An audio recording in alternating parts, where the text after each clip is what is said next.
2024 में मोदी के विजय रथ को रोक पाएगा विपक्ष? ये सवाल आए दिन चौक चौराहे से लेकर सत्ता के गलियारों तक में पूछा जाता है। सवाल पूछने की भी दो वजहें हैं। पहला, बीजेपी चुनाव से 4 महीने पहले ही मिशन 400 में जुटी, तो दूसरी ओर विपक्ष में सीट बंटवारे का झगड़ा भी नहीं सुलझा। सवाल पूछे जाने की दूसरी बड़ी वजह उत्तर भारत, खासकर हिंदी बेल्ट में बीजेपी का परफॉर्मेंस है। हालिया 3 राज्यों के चुनाव में बीजेपी ने कांग्रेस को पूरी तरह हराया। तीनों ही राज्यों में बीजेपी का औसत वोट प्रतिशत 45% रहा।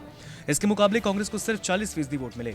भाजपा ने 2024 में 50% वोट लाने का लक्ष्य रखा है। राजनीतिक जानकारों का कहना है कि मनोवैज्ञानिक बढ़त हासिल करने के लिए भाजपा ने शिगुफा छोड़ा है, जिससे बिखरा विपक्ष बैकफुट पर चला जाए। सी वोटर ओपिनियन पोल के आंकड़े भी बीजेपी के पक्ष में दिखे हैं कहीं ना कहीं। ओपिनियन पोल के इस आंकड़े के मुताबिक अगर अभी चुनाव हुए तो भाजपा को 295 से 335 सीटें मिल सकती हैं, और इस ओपिनियन पोल में विपक्ष को अधिकतम 205 सीटें मिलने की संभावनाएं हैं। भाजपा की रणनीति और आंकड़ों के इतर कुछ समीकरण विपक्ष का हौसला बढ़ाने वाला है।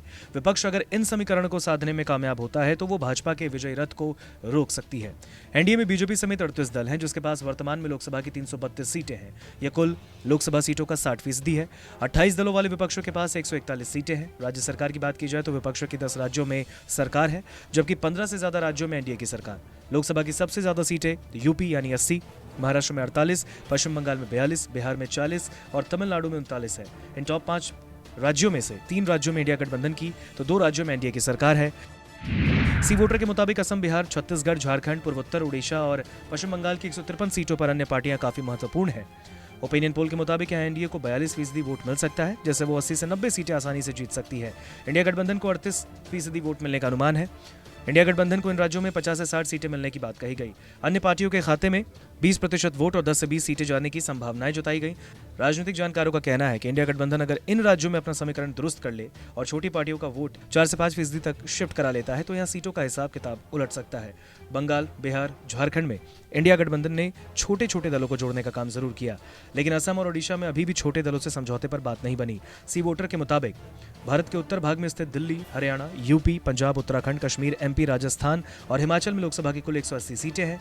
ओपिनियन पोल डेटा के मुताबिक लोकसभा चुनाव में इन राज्यों से एनडीए गठबंधन को 150 से 160 सीटें मिल सकती है, तो इंडिया को 20 से 30 सीटें ही मिलने की बात कही गई। इन राज्यों के औसत वोट प्रतिशत में भी काफी अंतर है।